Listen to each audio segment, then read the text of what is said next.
To now we have been all our programs have been doing input from, if they do input from the keyboard, and if they do output, it's output to the screen. Now we're going to learn how to do input from files and output to files. Now there are basically two kinds of files: a text file and a binary file.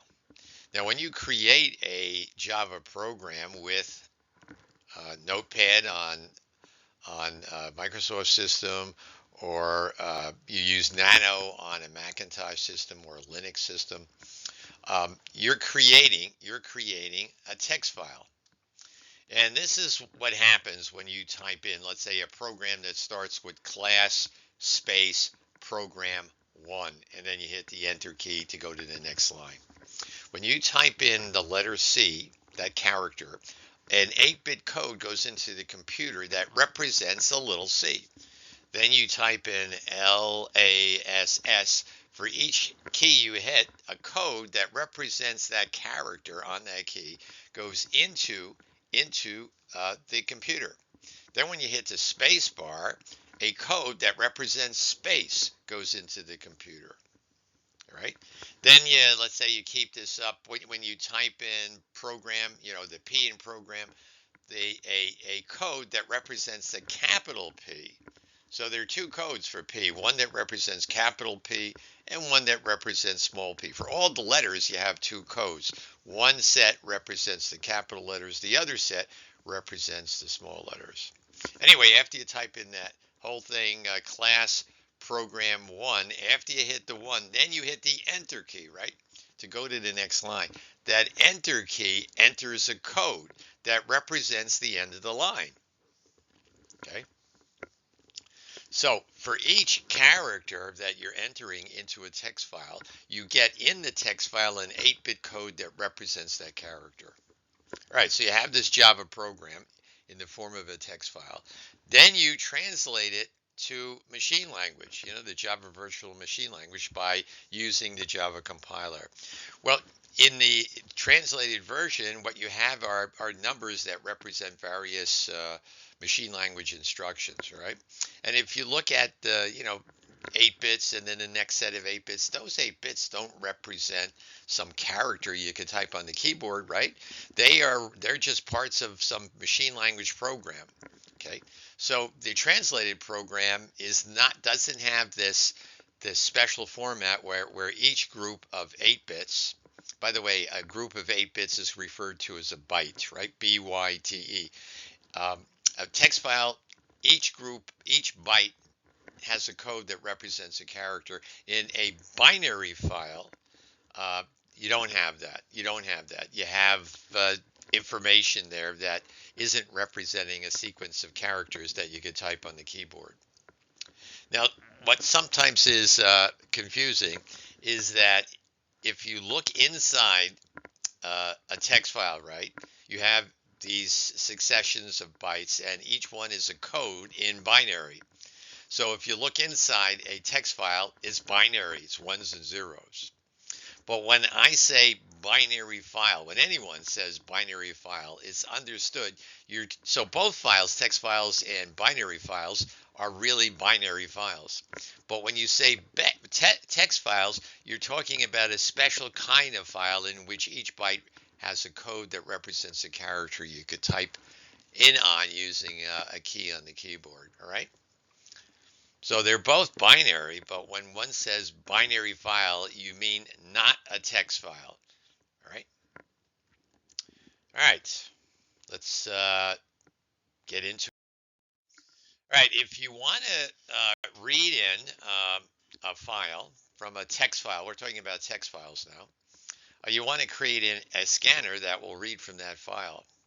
So what you have to do, we have s13 representing the keyboard. If you want to read in from a file whose name is, let's say, t1.txt, you have to create something that represents that file.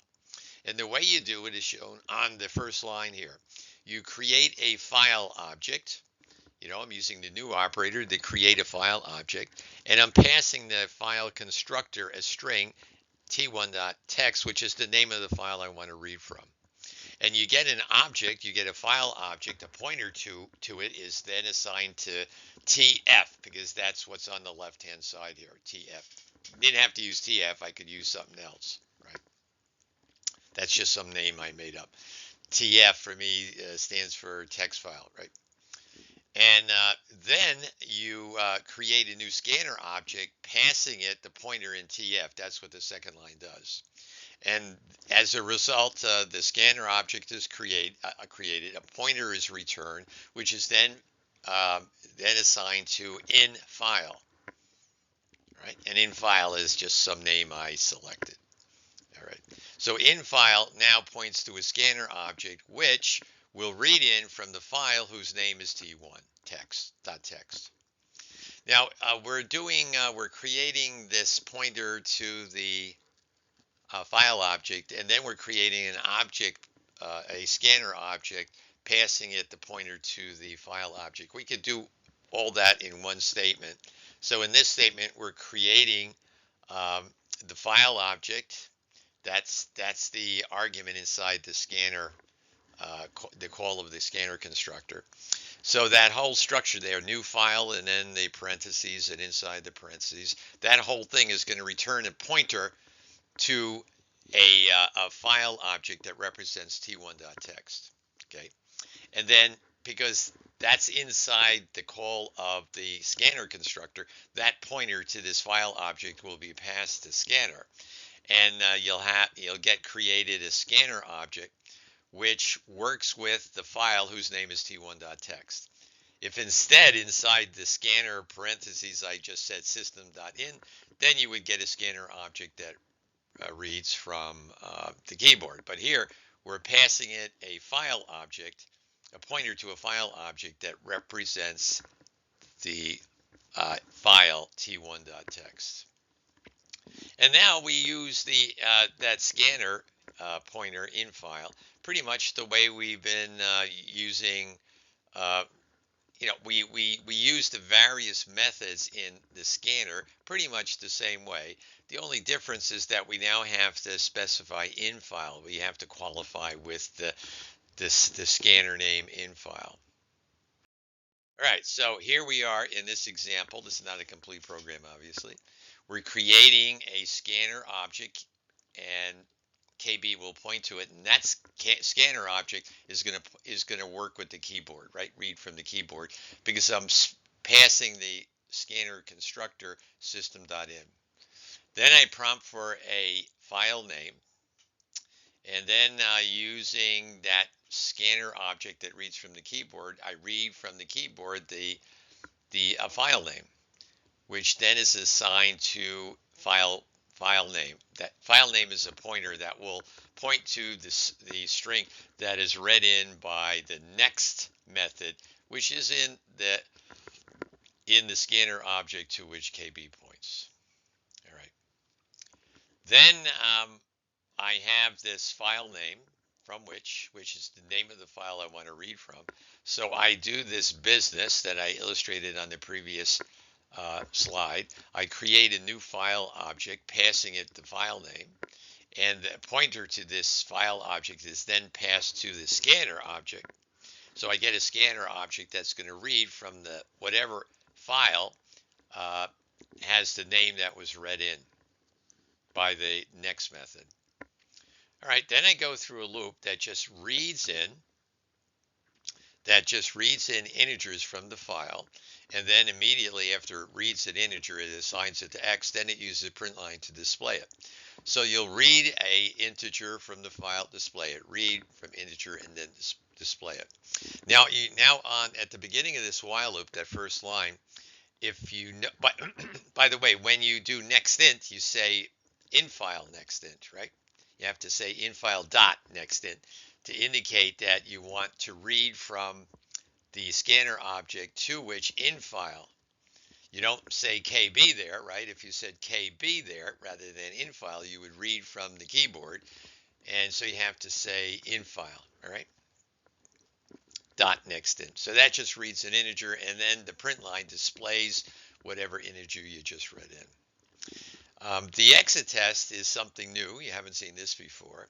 We're executing a method in the scanner object, and the method name is hasNextInt. And that will be true if there are more integers in the file. But if you're at the end of the file, so there are no more integers to be read in, that will go false. So this loop will continue to execute as long as there are more integers to read in. And once the file is, the last one is read, then when you go back up to that top of the while loop, hasNextInt will return false, and then you come out of the loop. And then when you are reading from a file, you normally want to close it. And the way you do that is to use the close method in the scanner object. All right, so we say infile.close, which closes the file that is being processed by the scanner object to which infile points. All right, I think I said that correctly. So infile is pointing to a scanner object, and that scanner object has a close method.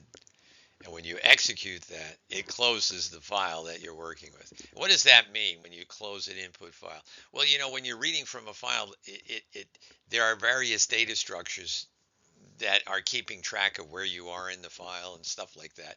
So it does occupy a certain amount of your memory, your main memory in the computer.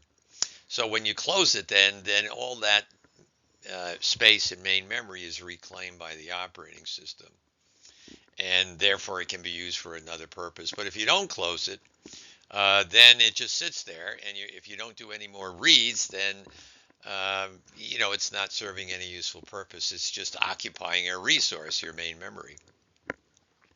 Now, if you're at the end of the program, it's going to automatically close, so it's really not that important to close the file if you're at the end of the program. But let's say you're halfway through, and now you want to do something completely different. You don't want to use that file anymore. It makes sense to close it in the middle there as soon as you're finished with the file, because then the resources are released, and maybe you'll be able to complete. You might run out of memory conceivably, but if you close the file, if you're no longer using it, that might mean that enough memory has been released so that you'll have enough to finish the second half of the program.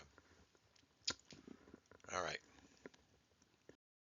Right, on this slide, we're going to learn how to write to a text file. In order to write a text file, we have to create something that represents the text file that we're going to write to. And we do that at the beginning. That's what we're doing here. We're creating a new print writer object, right? And the new operator creates the object, and then this print writer, we're calling the print writer constructor here and passing it numbers.txt, the string numbers.txt. So this out file, this print writer object that is created will be connected to the file whose name is numbers.txt. And then when I want to write to that file, I just qualify the call of print line with out file, as I'm doing here in the for loop. We have out file period print line I. Now this for loop drives I from 1 to 100. So I'm going to, as I execute that repeatedly, it's going to display 1, not display, write to the file numbers.txt 1. Then the next time the print line is executed, I will be 2, so it will write to numbers.txt 2, 3, 4, 5, all the way up to 100. Since it's a print line, each one will be on a separate line. Each number will be at the beginning of a line. All right. Okay, and then after I'm finished with outputting, I close. And for output files, you should always close them. The reason why is this: when you do a print line to a output file, it's not necessarily going to the file right away. It may be just buffered. There may be a holding area in main memory where you're actually the print line is writing to. A holding area called a buffer. And every once in a while, you keep outputting, that buffer will become full, and then the whole buffer in one shot is outputted to the actual file. All right, and that's more efficient than outputting to the actual file um, each time you do a print line. Okay, so let's say the buffer has 80 space for 80 integers. Okay, so this buffer is going to hold 80. Okay, and so when you get up to 80, at that point, the buffer will be full. So that triggers the output to the actual file numbers.txt. Then the buffer starts all over again. The buffer becomes empty because you outputted everything. And then you do a print line for 81, 82, 83, 84, all the way up to 100. All right, so those numbers are just sitting in that output buffer. They have not been written to the file numbers.txt. Now, if you don't explicitly close the file, like we're doing here, outfile.close, when the program just terminates, if you don't close it explicitly, you just let the program end naturally, then all the data in the keyboard buffer, the numbers 81 through 100, will not appear in the output file. You lose all of them. All right. So that's why absolutely essential that you always close output files. Now, closing input files, they're gonna the program will work the same way. It's just that closing early may free up resources that you might need later on in the same program. All right. I normally will always, any file I use, I will close it at the end, right at the very end of the program. That's typically what I do. All right. Now, let's say you have a F method and you create a scanner object associated with a file. In this example, I'm creating a file object associated with the input file t1.txt. Okay, and the pointer to that file object, I'm passing it to the scanner constructor. So I get a scanner object created that's associated with t.1text, and then the pointer to that scanner object is assigned to infile. Okay, so that's what you have to do. Now, when you do this, you might get an IO exception. Can you think of some reason why this thing might not work? Remember, you're reading an input file, so presumably the input file already exists, right? Yeah, the problem is it may not exist, in which case you can't create a scanner object pointing to a file which doesn't exist. So you're going to get an IO exception.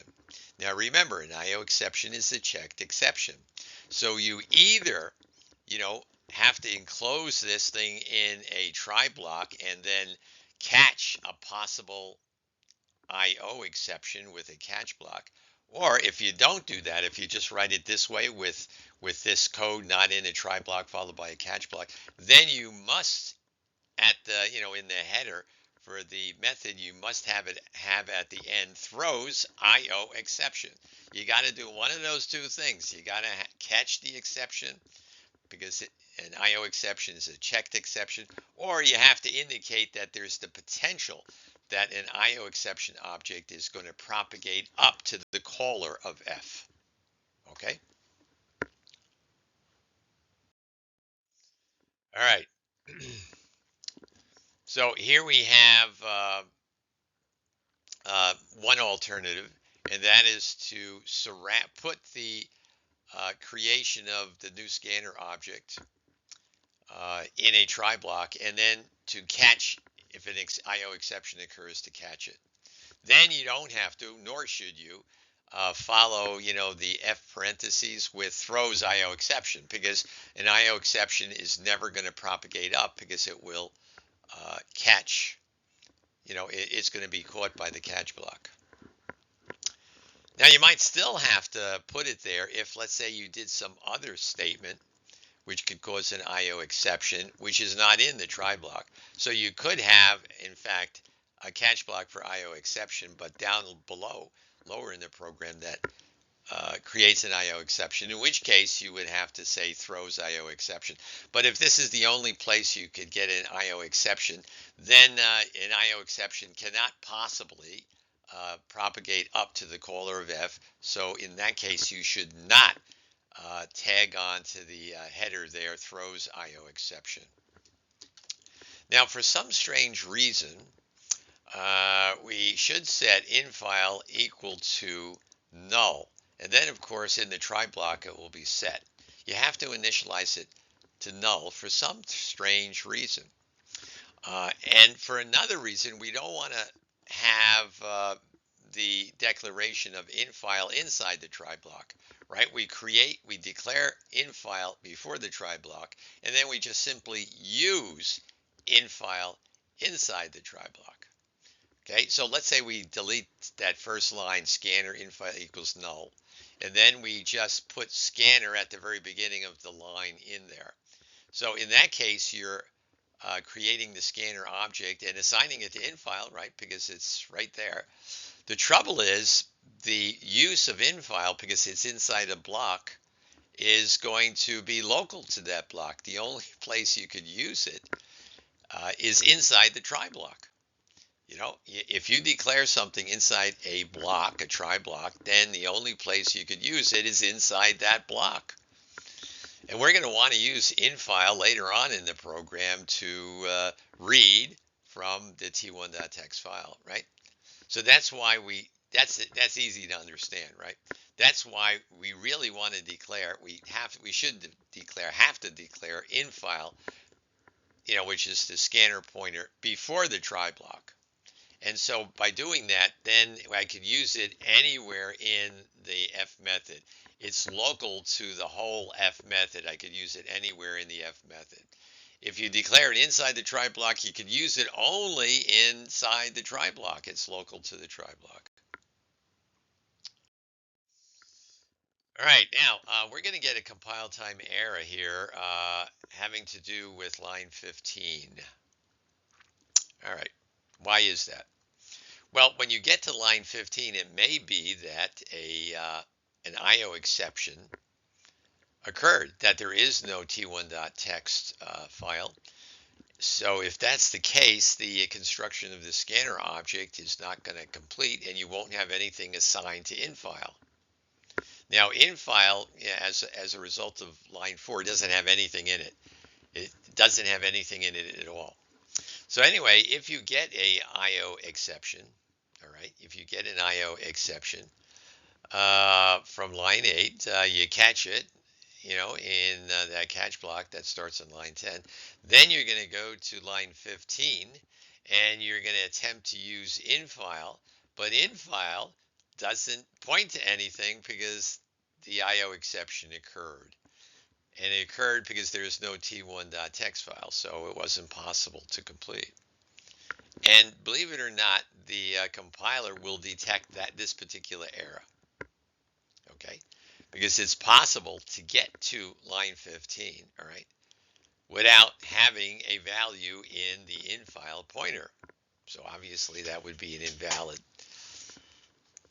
So I would think that this would not be caught by the compiler, but then you would get a runtime error. But no, you actually will get this particular error detected at compile time by the compiler. Now, here's a way you might think is going to fix this program, all right? And that is at the end of the catch block, put in the following statement. I'll say it very slowly. System dot exit left parentheses 1 right parentheses semicolon. System dot exit parentheses semicolon, inside parentheses put the number 1. Now that will force the program to be terminated immediately. And the 1 indicates it's an abnormal termination. There is a convention used with return codes when a program ends, and 0 is used to represent normal termination, that nothing went wrong, and any non-zero number, for example, like 1, represents some sort of abnormal termination. So you put system. So between lines 12 and 13, you put system.exit parentheses, semicolon, inside parentheses, 1. Okay. And that will immediately terminate the program if you get a IO exception as a result of line 8. So if you put that in there, it terminates immediately. So if you get to line 15, if the computer gets to line 15, that necessarily means that the line 8 was successful, and in file does point to a file. Okay, but you'll still get an error. You'll still get an error. It will be you still get a compile time error, believe it or not. Okay. Now, why is that? Well, if you notice on line 4, we're declaring in file, and we're not giving it any initial value. So in file doesn't have any file at all. And the compiler says, well, you're doing line 8, but that may not complete because it's inside a try block, which means it may not work. That's why you're putting it inside a try block. So it's therefore possible that you may get to line 15 when in file doesn't have anything in it. You don't have any pointer at all in there. But of course, that's not the case if between 12 and 13 you put system.exit parentheses 1 semicolon, right? But the compiler is not that smart. It's not going to look inside the catch block to see if it does anything that terminates the program. So putting system.exit in there doesn't fix the problem. It doesn't fix the problem, right? It's the beginning of a fix. You want to put it in there, but you still have a problem with the compiler incorrectly thinking that you might get to line 15 without a pointer in file. So just to fake out the compiler, what you do on line 4 is just initialize in file to any pointer. So just initialize it to the null pointer, all right? And the null pointer can be assigned to any kind of pointer. It's sort of like a generic pointer. You can assign it if you have a string variable, a string pointer. You can p, let's say, you can assign p the null pointer. If you have a pointer of any kind, you can assign it the null pointer. So what we need to do, in addition to putting in the system.exit statement between 12 and 13, we need to initialize in file on line 4. We should change it to in file, scanner in file initialized using the equal sign, null. And that's what I'm doing here on line 7, and I'm also doing it on line 8 because I'm going to run into the same problem when I'm creating the print writer. When I'm using out file on line 21, I'm using the result of line 13, right? Line 13 assigns out file a pointer to an object that represents the output file, right? And if you don't initialize out file to null on line 8, the compiler is not going to like line 25, all right? And of course, in both for the scanner and print writer variables, you want to declare them before the try block. You don't want to put them in the try block because then you can use them only in the try block. And we want to use them later on in the program. We want to use them, we're using in file on line 22, on line 24, we're using out file on line 25. We're using in file and out file on line 28 and 29. All right, so you got to put them at the beginning there. So the scope is the entire main method, right? So you could use them anywhere in main. All right, so let's say what this thing does. You're creating a scanner object, which is connected to the input file t1.txt. Then on line 13, you're creating a print writer object, which is connected to the output file, whose name is going to be t2.txt. Okay. Now you can get a IO exception for either one of these. For line 12, if the file doesn't exist, you're going to get an IO exception. On line 13, here would be a scenario if, let's say, you already have a t2.txt file and it is a read-only file. You're not allowed to change it or delete it. And it is possible to set files to, to specify the various properties, like, is it read and write, or is it read only? If it's read only, see, T2 might be a read only file, which means you can't, excuse me, it might be a read only, which case you can't make any modifications. You can't write to it, can't modify it, and you can't delete it. So if we want to create, and what we want to do here is create a brand new file. That's what this new print writer thing is going to want to be set up to do, is to create a brand new one that initially doesn't have anything in it. So if it's a read-only file, you'll get an IO exception for line 13. All right, so if you do get an IO exception from either one of these, you're going to catch it in the catch block that follows it on line 15. And the catch block displays the message in the IO exception object, and you do that by accessing the message by calling getMessage, that method that's in that object.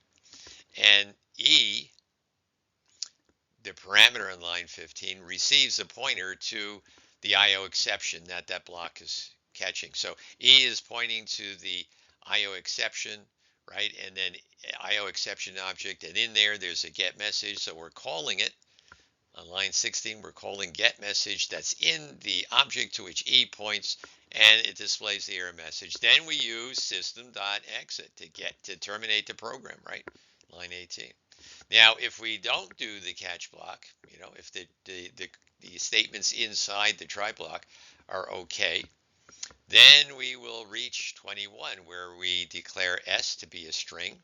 And then we go through this process on in the while loop, which is reading from, it's using the in-file scanner object, right? So it's reading from the file t1.txt, and the method I'm using there is has next line.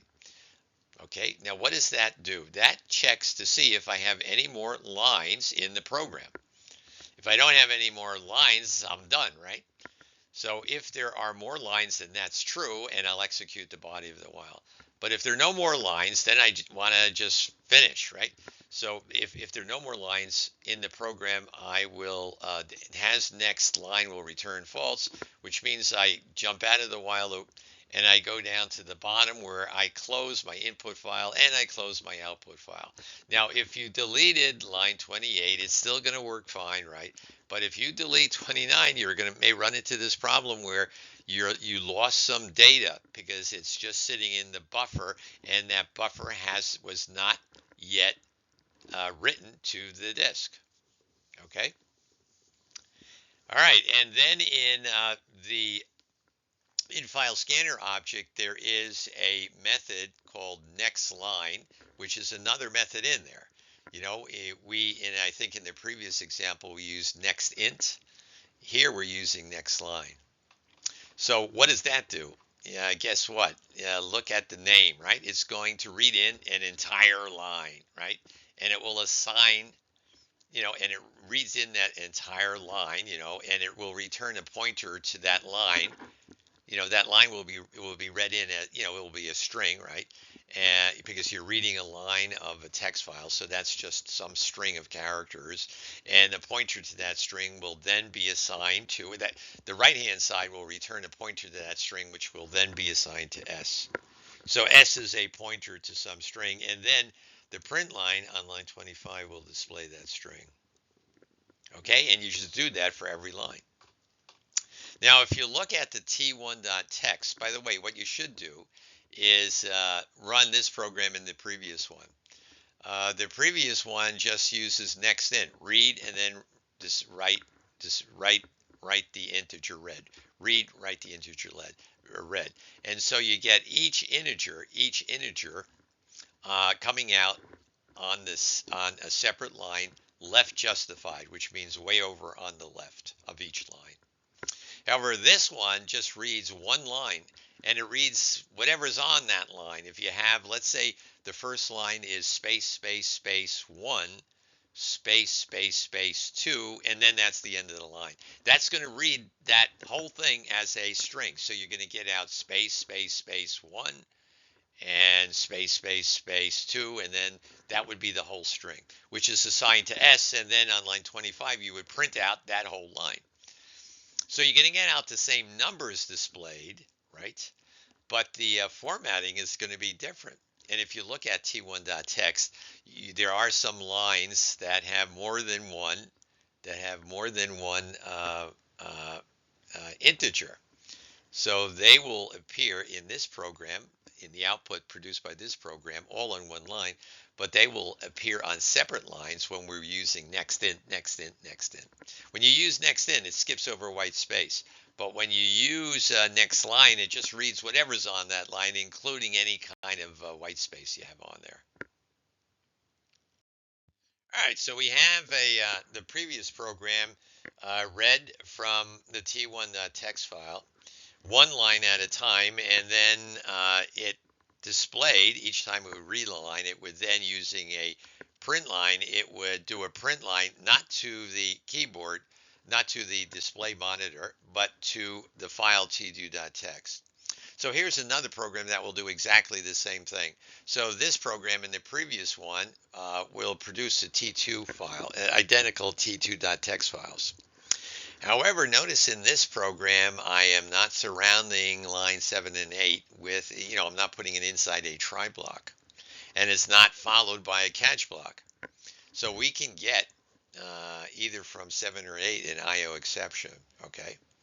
And it's not caught, so it will propagate up to the caller of main. And who is calling main? It's the IO interpreter, okay? And because we could have a checked exception, like IO exception in this case, propagate up to the caller of main, you have to on line 5 end it with that phrase throws IO exception. Okay, you have to do that.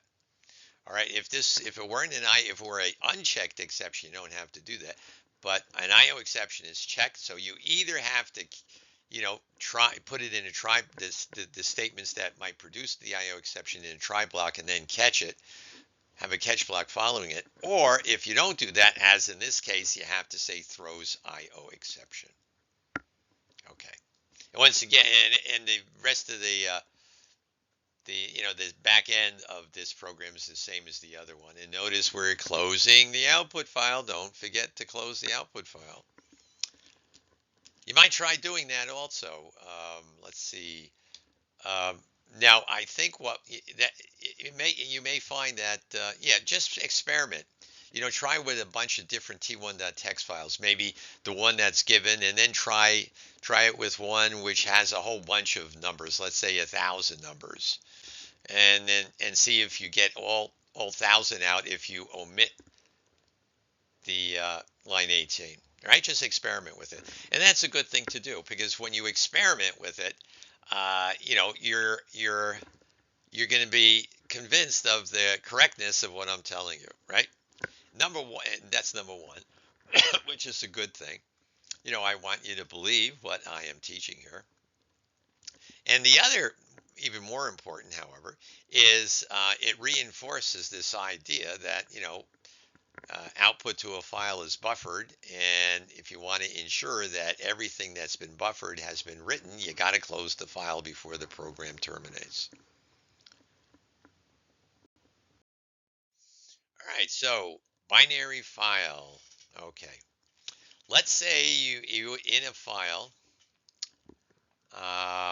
you have in a program, you have an assignment statement. X is assigned 20, okay? So if you look inside X, you're going to see a long binary number. It's going to have 32 bits, assuming X is type int. If X is type long, it's going to have 20 in there, but it's going to use 64 bits. Remember, long also holds integer numbers, but it has more bits, so the range is much bigger. Okay, but let's assume X is type int. So you have 20 inside X. It's going to be in binary. Remember, everything actually in the computer is binary. You're going to have in the X slot a binary number that's equal to 20 in decimal. So let's just confirm that this long 32-bit binary number is equal to 20 decimal. Well, you know, the weights start with 1 and they increase by 2 as you go from right to left. So that first zero has weight 1, second zero has weight 2, the 1 there has weight 4. So that's going to contribute 4 to the number, okay? And then the 0 to its left, that has weight 8. And then the 1 to the left of that is going to contribute 16, right? The weight of that 1 bit is going to be 16, so that's going to contribute 16. So the one on the right contributes 4, the one on the left contributes 16, so the value of the number is 20. All right.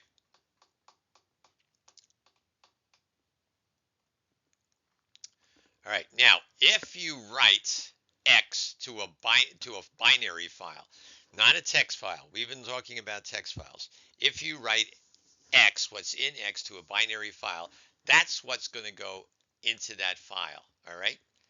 That's what's going to go, those 32 bits, a whole bunch of zeros, and then on the right-hand side, 10100. All right, that's what goes there. So that's what you get when you write X to a binary file. That is a file which is not a text file. But let's say you use the technique that we were discussing in the previous file, in the previous slide. We take X and we use a print line to write it to a text file. What we will get is shown there in on the bottom there. You will get, remember what a text file is? Each character is represented by an 8-bit code. So you will get a code. You will get a code for the symbol, the character 2. There's a specific code for the character 2. And you'll get a code. Following that, you'll have another 8-bit code, another byte. That's the code for the character O. Okay, so that's what would be in a text file if you wrote X to an X file, to a text file. Okay, you get 2 codes. Notice they're quite different. If you write X to a binary file, you get that long binary number. You just get the raw binary. But if you write to a text file, something very substantial happens. The binary number is converted into decimal, 20, and then each character in that decimal is converted to a code, an 8-bit code, 1 byte. That 8-bit code then is what's written, right? Okay, now when a text editor is looking at a text file that has this sequence in it, the one on the bottom, right? That first 8 bits represents the character 2, so it will display 2 on the screen for you. That's what a text editor does. It goes through byte after byte after byte in the file. Each byte is the code for a character. What the text editor does is it displays the character that is represented by the code in that byte. Okay? Okay, that's what a text editor does when you're reading from a text file. And when you're writing a text file, the opposite. So every time you hit 2, for example, the code for the character 2 goes in. So when you type in 20, when you're creating a text file, you get this sequence going into the computer. Okay? So big difference between binary files and text files. Now let's say you write text X to a binary file, and then you look at it with a text editor. All right, what are you going to see? Well, the text editor is going to look at byte after byte after byte. It's going to look at it. It's going to look at the first 8 bits, and the first 8 bits in this thing is all zeros, right? Is there a character? In fact, I don't think there is a character that corresponds to all zeros. You know, if you have a byte that has all zeros, that doesn't correspond to any character at all. So you know what might happen in that case? Your text editor may display some kind of garbage symbol on your screen, All right, because there is no character that corresponds to all zeros. And it's going to do that again and again and again. It's going to do that 3 times. And then the last group of 8 bits is not all zeros. You have the 10100. So it's going to display, I don't know, you just may happen to luck out that code there um, corresponds to some character. All right, corresponds to some character. You just may luck out that you get some normal character, some actual character that's on the keyboard displayed. Now I'm going to look at, that last 8 bits. Um, hmm. Yeah, I don't know. You might try it. Create a binary file. You'll know how to do that in just a second. And write, assign x2 and then write x to 2, x out. And then look at the file with just a regular text editor like Notepad or Nano, and see what you get out. You're going to get out something strange because once again, I'll say this again, a text editor is going to look at each group of 8 and display the corresponding character. That each group is going to be a code for some character, and it will display that character. And for some groups of 8 bits, there's no corresponding character. And so you'll get some kind of gibberish. When I've done this, it depends on the text editor. You might get different stuff depending upon the text editor. But some text editors, for some of these bytes that don't really represent a actual character on the keyboard, they'll show a happy face or some other weird characters that you probably have never seen before. And it depends on the particular text editor. All right, so anyway, there you have a text file. Down on the second case, there you have the output of 20 to a binary file. Okay, this program writes out the number, 1, 2, 3, 4, 5, 6, 7, 8, 9, that long decimal number. It writes it to a text file, and it also writes it to a binary file. Now, to write it to a text file whose name is t3.text, we create a print writer object, right? And then and the pointer to the print writer object associated with the file t3.text is assigned to text out. And then I invoke print line, right, on that third line there. And I qualify that print line with text out. So that's going to be an output to the t3.text file. Okay. And then I close that file. Okay. Now, what actually is going there? When you use print line, what is actually to write to t3.text? What's actually going in the file? Well, what's actually in X? First of all, we should know what's actually in X as a result of the second statement. You have a big number in there, right? 1, 2, 3, 4, 5, 6, 7, 8, 9. But it's in binary. It's just a string of ones and zeros. It's in binary. So what actually is going into t3.text? Well, what printline will do is it will convert the binary number in the variable x to decimal, and then for each character in that decimal number, so the 1 and the 2 and the 3, 4, 5, 6, all the way up to 9, for each character in that decimal number, which is the result you get when you convert the binary number in the x variable to decimal. Each character has a code that represents that character. It's the code for each character. That 8-bit code is outputted to the text file, t3.text. So the 8-bit code for the character 1 is outputted to t3. The next byte in t3 holds the code for the character 2. The next byte holds for the character 3, and so on and so forth, all the way up to 9. All right? And then following the code, right, following the code for the character 9, you have a code that represents the end of the line. And that's because we are executing a print line statement rather than a print statement. A print line statement will, after it outputs the code for 9, is going to output a code that which will cause a text editor to go to the next line. Now, on a Windows system, that special code that indicates the end of the line and go to the beginning of the next line is actually 2 bytes. All right. On other systems like Macintosh and Linux, it's just 1 byte. All right. And we'll see the 2-byte code that follows the code for 9 in just a second. All right. So that in gory details is what's happening in this first section. Now in the second section, we are creating an output stream object, right?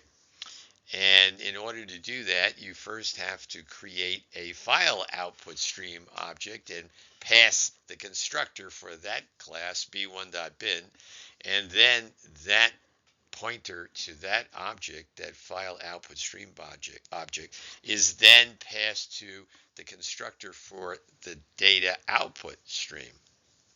And then that whole thing will return a pointer to the data output stream object, which is assigned to bin out. So that's a pointer to just say everything, but in a very abbreviated form.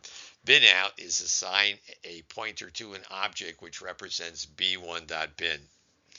So on the next line, when I do a write int, parentheses x, and I precede that with bin out, that write is going to go to the b1 bin file, right? Right, because we're prefixing write int with bin out. So what does that mean? It means execute the write int method that's in the object to which bin out points.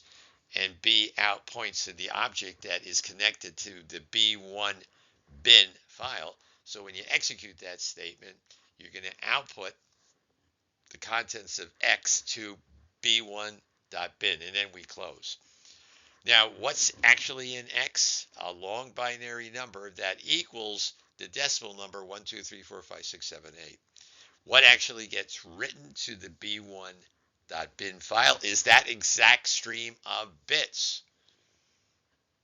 The stream of bits, that stream of 32 bits that represents, that is equivalent to the decimal number 1, 2, 3, 4, 5, 6, 7, 8. That's what's outputted. Okay. So how many bytes are going to actually be outputted? You're going to output 4 bytes because you need to output 4 bytes. Each byte has 8 bits, and you want to output that total file. You want to output the total, the complete binary number in X. It's a 32-bit number, so you got to output 4 bytes. Okay, so we expect b1.bin to consist of 4 bytes. Now the file t3.txt is going to have more than 4 bytes. It's going to have a byte that holds the code for 1, a byte for the whole that codes for 2. So you'll have 9 bytes, but then you have 2 more bytes that represent the thing at the very end. On a Windows system, it's 2 bytes, which causes a text editor to go to the next line when you're reading that file. Okay.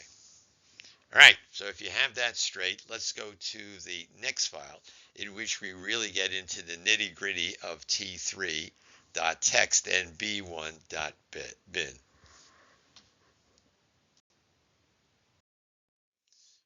All right, here is the next file.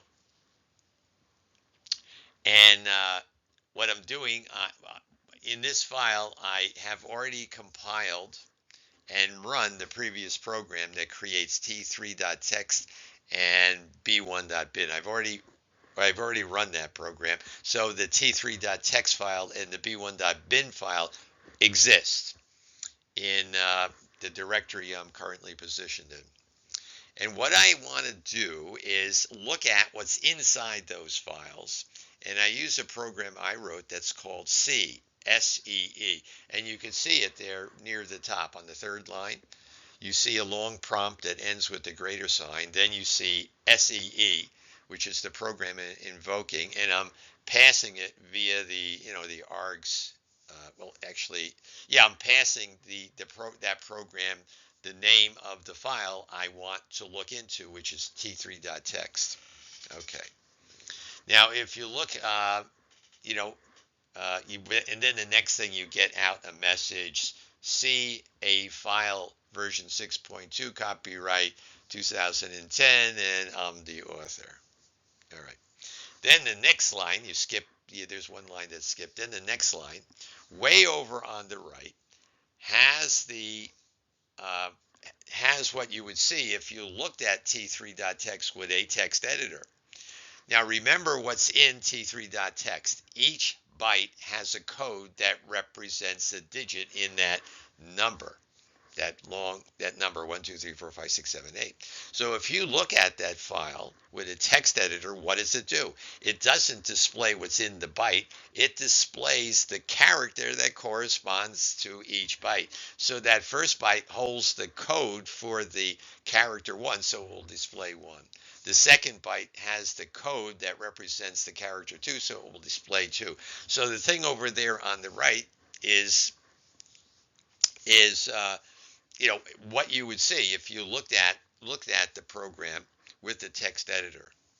Now on the left, you have it. The left-hand side starts with 0 colon. Now we're thinking of this as memory, and the very first thing in this file is that address 0. So the 0 colon says the very first thing in this file is at address 0 relative to the beginning of the file. So the character 1 is at address 0, the character 2 is at address 1, and so on and so forth. All right, that's the significance of the 0 colon. Now, you have a string of a weird looking string 31, 32, 33, 34, 35, 36, 37, 38, 39. All right. And then you have 0D, 0A. Okay, now what are those things? Well, that's hexadecimal. And we're representing the actual binary number that's in the file t3.txt, but we're not displaying it in binary because that's very difficult to work with binary. You got, whereas with hexadecimal, it's much easier to read and understand. And once you learn this technique that I've learned, you can just look at that thing immediately without even any work at all, translate it to binary. For example, that first 3 on that line corresponds to 0011. The next, so it corresponds to 4 bits in the binary number that is in t3.txt. The 1 that follows that initial 3 corresponds to the 4 bits 0001. So the first 8 bits are 0011, 0001. Those are the bits that correspond to the hex 31. Okay? And you know what those 8 bits are? 0011, 0001. That's the code for the character 1. All right? So the 31 is the actual stuff that's in the file, and it's representing the binary. And the thing over on the right that starts with the character 1 is the corresponding character. So the next character on the right is 2, and guess what 32 represents? That's the code. That's the code for the character 2.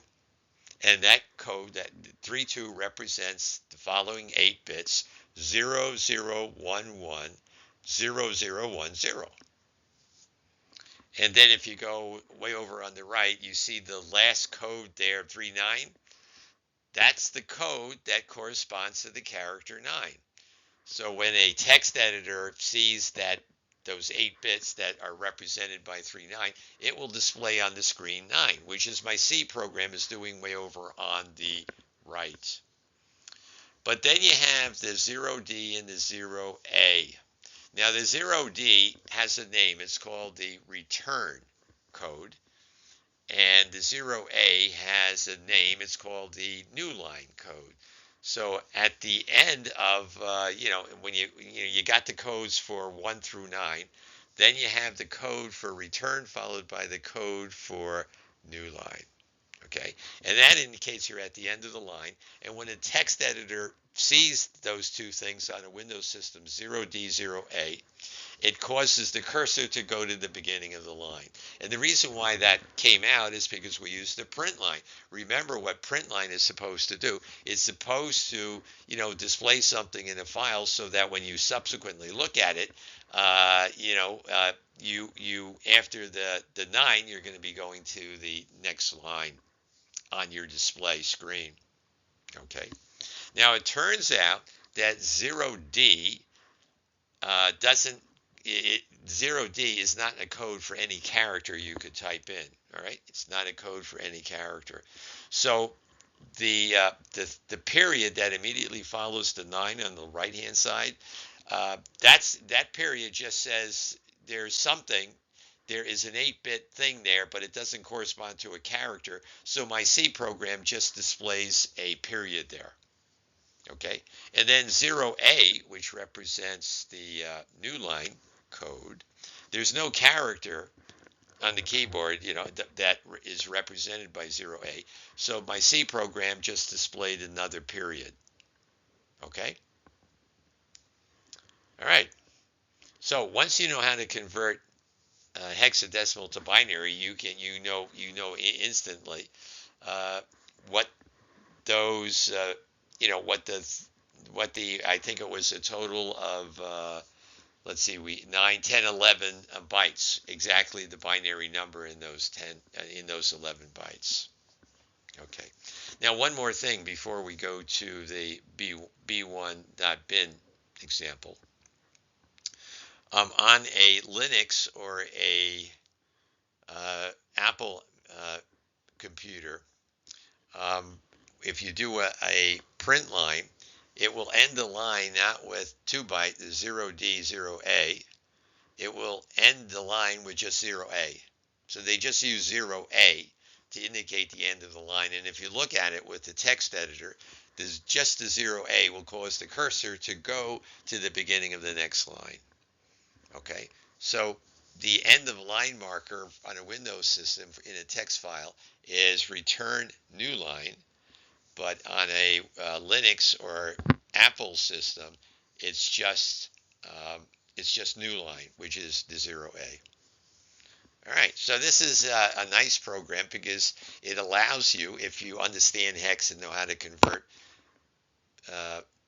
it to binary, it allows you to look at the actual bits that are in a particular file. So if you look down on the next section, you can see I'm using the C program again, and I'm specifying on the command line b1.bin, so it's going to display in hex and in the way a text editor would display it. It displays it in those two ways. All right, so there you have the 0 colon, which just indicates the very beginning of this thing is at address 0 relative to the beginning of the file. And each pair of hex digits there represents 1 byte. So how many bytes are in this file? 4.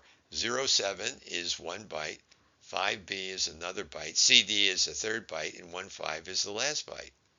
Now that's a hexadecimal number, and guess what that is equal to? That hexadecimal number, what's the binary equivalent? If you look at the binary equivalent of that number, what is it equal to in decimal? You know what it's equal to in decimal? 1, 2, 3, 4, 5, 6, 7, 8, 9. Right? What was actually in X? A binary number whose hexadecimal representation is 075B, CD, 15. All right? So this allows me to look at the actual bits that are in b1.bin. Now on the right, you get a bunch of periods. Why is that? Well, 07 doesn't correspond to a displayable character, so Sim just uh, you know puts a period in the space that corresponds to that first byte. The third byte, which has CD, also doesn't correspond to a displayable character, so you have that second period, and 1.5 doesn't correspond to a displayable character, so you get that third period. However, 5B, which just happens to be a part of the binary representation of the decimal number 1, 2, 3, 4, 5, 6, 7, 8, 9, that just happens to be the code of some character that you can display. It's that square bracket thing that you see over on the right.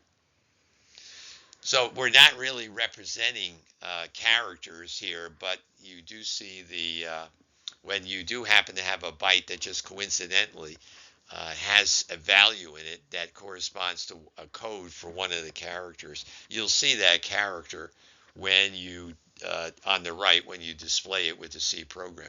By the way, what do you think you're going to see if you display b1.bin with a text editor?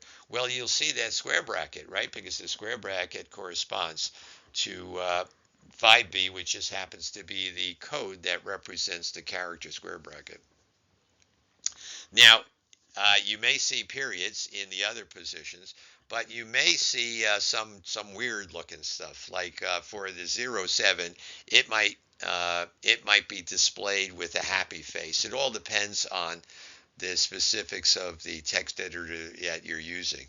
So normally, if you're using a text editor looking at a binary file, anywhere there's a weird thing, that means the corresponding byte is doesn't represent a displayable character, so it displays some weird little symbol like a happy face or something sort of like that. You might want to try that. Just look at that with Nano. Look at b1.bin. Look at it with Nano, or if you're on a Windows system, look at it with Notepad and see what it displays. It should display that square bracket, but in the other three positions, it's just going to display what's garbage. So essentially, what it displays doesn't have any meaning, because there's, if it displays the happy face, it may display the happy face for all three of those positions that have periods with C. All right, so it really doesn't tell you anything about what's in that file. The only thing it tells you is in that position, you don't have a code for a character. That's all it tells you. All right. Now, this file in the discussion is it's sort of an advanced area that you really are not going to study until maybe you take your third computer science course. However, if you understood what I said, then more power to you. You're already getting an idea of, what's going on inside the computer. All right. So you might want to really try understanding, what I just said in this file, because it really is a major step forward in really knowing what's going on when a computer executes a program that writes out to a file. And the C program is in the software package, so you can duplicate this yourself. You can compile the program, and then you can run it using the Java interpreter, which would cause the t3.txt file to be created and the b1.bin file to be created. And then you can run the C program just like I've done here to get these outputs. Okay, and something else, probably somewhere on the web. You know what? I'm going to write that number down. Somewhere on the web, there's some program that will convert hexadecimal numbers to decimal numbers. Now, I know how to do that, but it's not a simple thing. I can convert that decimal number to binary in my head, as I've demonstrated. It's 00000111 0101 1011. I did the first half of it. Those are the bits that are in the first half of the number. But converting that number to decimal requires much more computation, which I can't do in my head. But what I'm going to do is I'm writing that number down. So 075B and then CD15. And then, right after I finish this slide, I am going to find a program that converts hex to decimal and check to make sure it should equal 1, 2, 3, 4, 5, 6, 7, 8, 9. All right, so that's it for this one. All right, now how do we read from a binary file? You do something similar, except you use data input stream and you use file input stream.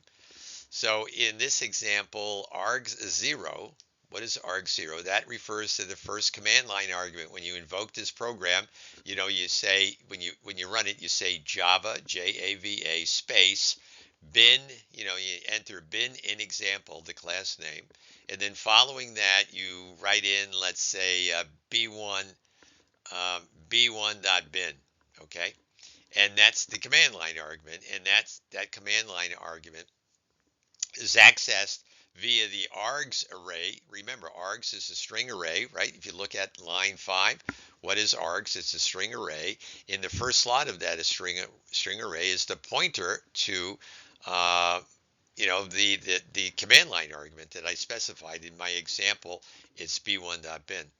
All right, so we're going to create a file input stream object, which is connected to b1.bin, and then a pointer to that object will be passed the data input stream. A data input stream object will be created, which is connected to b1.bin, and that pointer is assigned to bin.in. To make a long story short, bin in,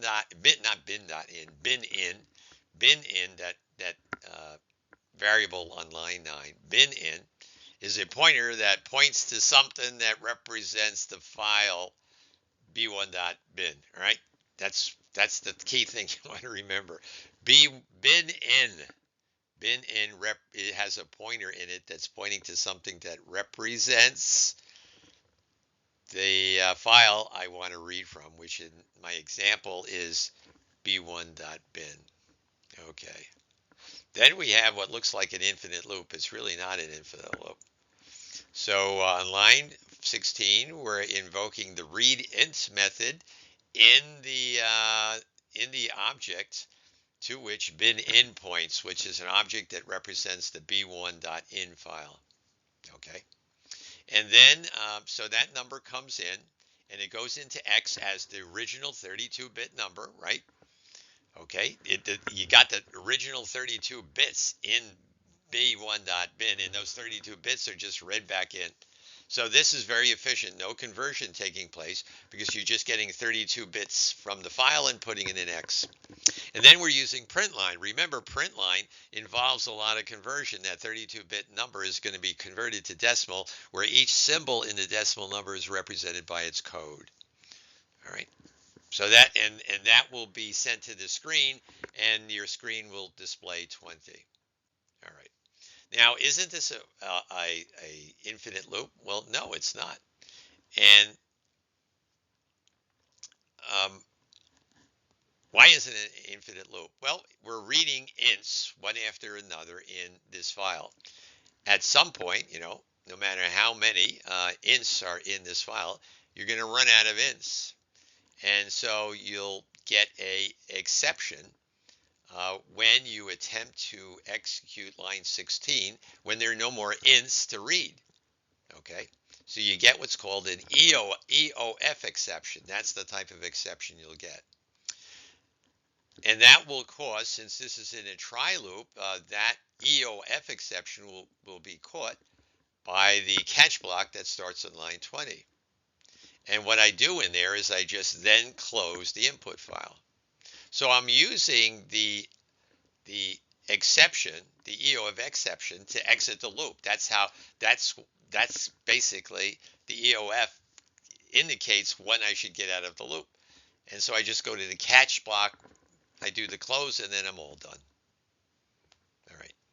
So there you have it. You now know how to read a binary file and write to a binary file. You also know how to read from a text file and write to a text file. And you also hopefully understand the difference between a read file, a text file, and a binary file. Both files are really inside the computer, have ones and zeros in it, but a binary file is common understanding. Or when someone says binary file, you mean a binary file which is not a text file. And a class file, when you compile a Java program, you get a class file. That's a binary file. If you look at it with a text editor, it's going to look weird. You can't look at it with a text editor because it's not a text file. All right.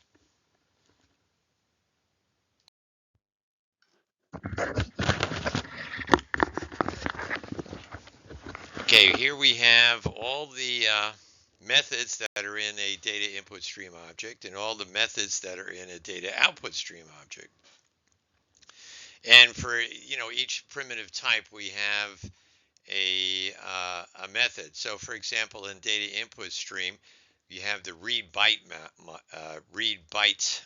method, which will read exactly 8 bits from the input file and return that byte. So it has a return type of byte. Read short reads a short item, right, which is 16 bits. Read int will read 32 bits. A long item is a long variable or long value on a file. Will have 64 bits, so we'll read in 64 bits. And similarly for all the other types, you have a method that will read in that particular type and return it to the caller. And data output streams will just write those items to an output file. So when you call a write byte, you use a argument that is of type byte, and then that byte, those 8 bits, will be written to the file. So write byte just writes 8 bits to a file. Write short writes 32 bits, and write int write short writes 16 bits.